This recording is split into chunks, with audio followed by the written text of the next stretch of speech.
All right, this is Elizabeth Bishop's In the Waiting Room. I'm just going to read this and then clarify vocabulary.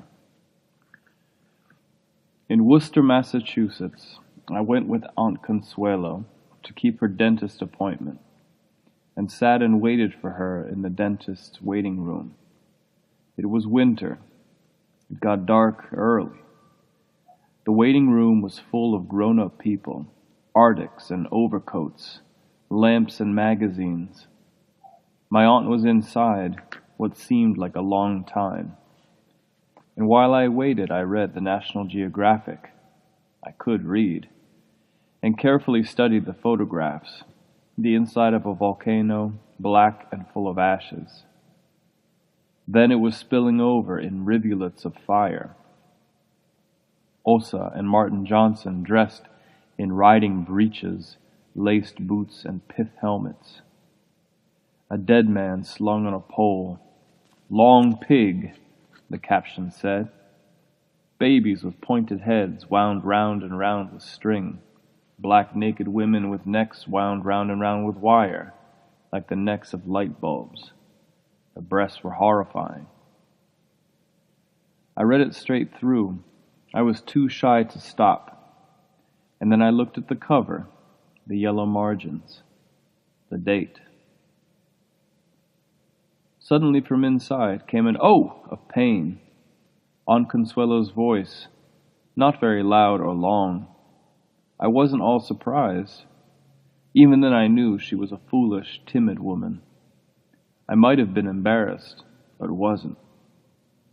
What took me completely by surprise was that it was me, my voice in my mouth. Without thinking at all, I was my foolish aunt. We were falling, our eyes glued to the cover of the National Geographic, February 1918. I said to myself, 3 days, and you'll be 7 years old. I was saying it to stop the sensation of falling off the round turning world into cold blue-black space. But I felt, you are an I. You are an Elizabeth. You are one of them. Why should you be one too? I scarcely dared to look to see what it was I was. I gave a sidelong glance. I couldn't look any higher, at shadowy gray knees, trousers and skirts and boots, and different pairs of hands lying under the lamps. I knew that nothing stranger had ever happened, that nothing stranger could ever happen. Why should I be my aunt, or me or anyone? What similarities, boots, hands, the family voice I felt in my throat, or even the National Geographic and those awful hanging breasts, held us all together, or made us all just one? How? I didn't know any word for it. How unlikely. How had I come to be here, like them, and overhear a cry of pain that could have got loud and worse, but hadn't? The waiting room was bright and too hot. It was sliding beneath a big black wave, another and another. Then I was back in it. The war was on. Outside in Worcester, Massachusetts, were night and slush and cold, and it was still the 5th of February, 1918. All right, so I'm just going to clarify some terms that might be helpful to you. In line 9, the word Arctic refers to a big, puffy winter jacket.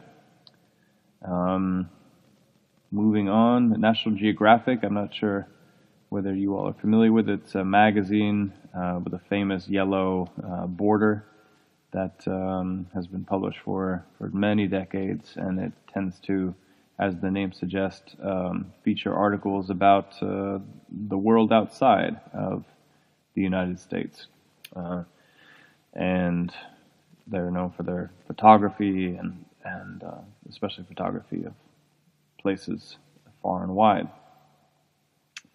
In line 20, rivulets of fire. Rivulet is, well, like a river, a small river. In this case, rivers of lava. In 22, the word breeches means pants for horseback riding, and then pith helmets. Those are those kinds of explorer helmets you see in stereotypical cartoons of explorers, the kind of wide brim hat with the hard top. Let's see. I think that's it for the first page. This is a long poem, bear with me. Let's see. I think the language, fortunately the language is on purpose very simple, because it's being told from the perspective of a young girl, so there's not a lot of vocab. Kind of thinking out loud as I'm looking through the text. Line 64, the word scarcely means barely or almost not at all. Number 66, sidelong means a glance, as you could probably guess, to the side, and a glance is a quick look. Let's see, I think that is it for that third page. And then finally, let's see, just as a couple of sort of cultural notes, the war being referred to here is, of course, World War I.